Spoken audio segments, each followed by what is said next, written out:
স্ত্রীর দায়ের কোপে প্রাণঘাতী হামলার শিকার স্বামী। ঘটনাটি ঘটেছে শিলচর সৎসঙ্গ আশ্রম রোডের এক ভাড়া ঘরে।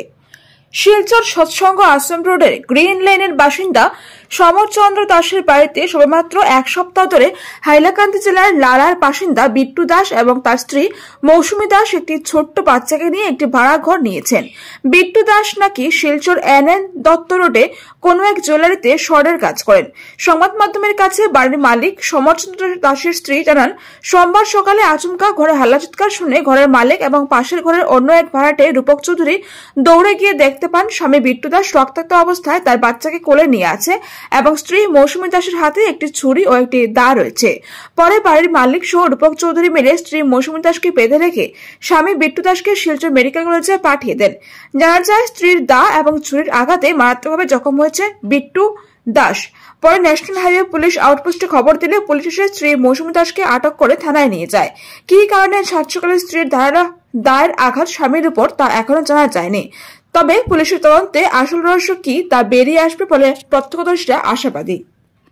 হেও তার বউ বাইছে তখন দরজাটা ভিতর দিকে লাগানো দেখা আমি দরজাটা নক করছি। হে টানে বোন খুলো না খুলো দরজা, হের করে খুলো না দরজাটা, তারা খুলে না দরজা। আমি তারা কইছি সাফলে দরজা ভাঙিলেন যে দরজা না খুলে, ভিতরে কিও না আমরা জিনিসটা বুঝতে পারলাম না। হেরা খুব কইলাম দরজাটা খুলে না। এরপর হে খালি তার ছেলেটার খান্দাই শুনলাম আমরা, বউটার কোনো বউটা একদম টোটালি সাইলেন্ট। তারপরে আমরা দরজাটা হে একটু মানে ছিটকারি খুলতে মানে বউটা আবার লাগাই দেওয়ার চেষ্টা করে। হেরা বলছি টান দিয়ে খুলোর দরজাটা খুলছে। খোলার পরে গিয়ে দেখি তাই হাতে চাকু দা আর হেরে পুরো সাটাইছে, রক্ত টপটা পাইয়া পড়ে শরীরটা দিকে।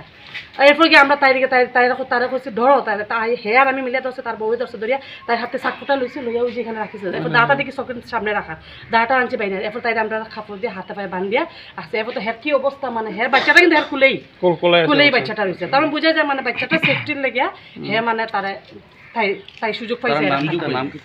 তার নামটা কি আমিও জানি না, নামটা আমিও শিওর না। তার নামটা কি? ভালো নাম কোন যায় আর মেটার নাম আর তোমার দিদির নাম মৌসুমী দাস।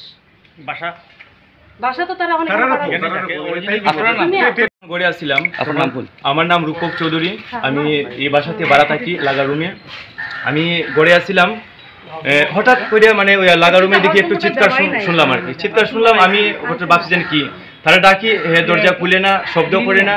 অনেক সময় চেষ্টা করতে তারা করে মানে খালি থাড়ি আওয়াজ পাওয়া যেতেছে আর কোনো মানে এক্সট্রা কোনো সাউন্ড নাই। অনেক কষ্টের পরে মানে দরজাটা খুলছে। দরজাটা খোলার পরে দেখি তার খুব সিরিয়াস অবস্থা। যাই হোক, আমার নিজের চোখে দেখছি যে হের মানে কন্ডিশনটা খুবই খারাপ।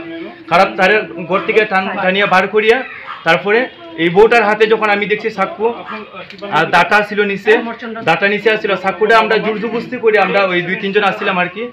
2-3 জনে আমরা জোরজবস্তি করে হাত থেকে চাকুটা নিয়ে আমরা নিচে রাখছি। আর তারে কন্ট্রোল করা যায় না।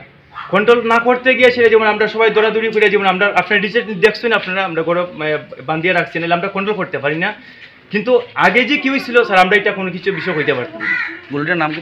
গলির নাম হইল সৎসঙ্গ আশ্রম রোড, গ্রিন লেন।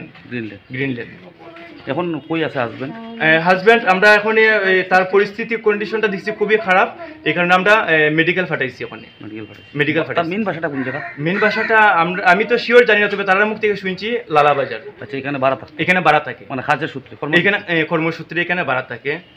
কিছুদিন আগে এখানে ভাড়া আইছে, 7 দিন মতন হয়েছে।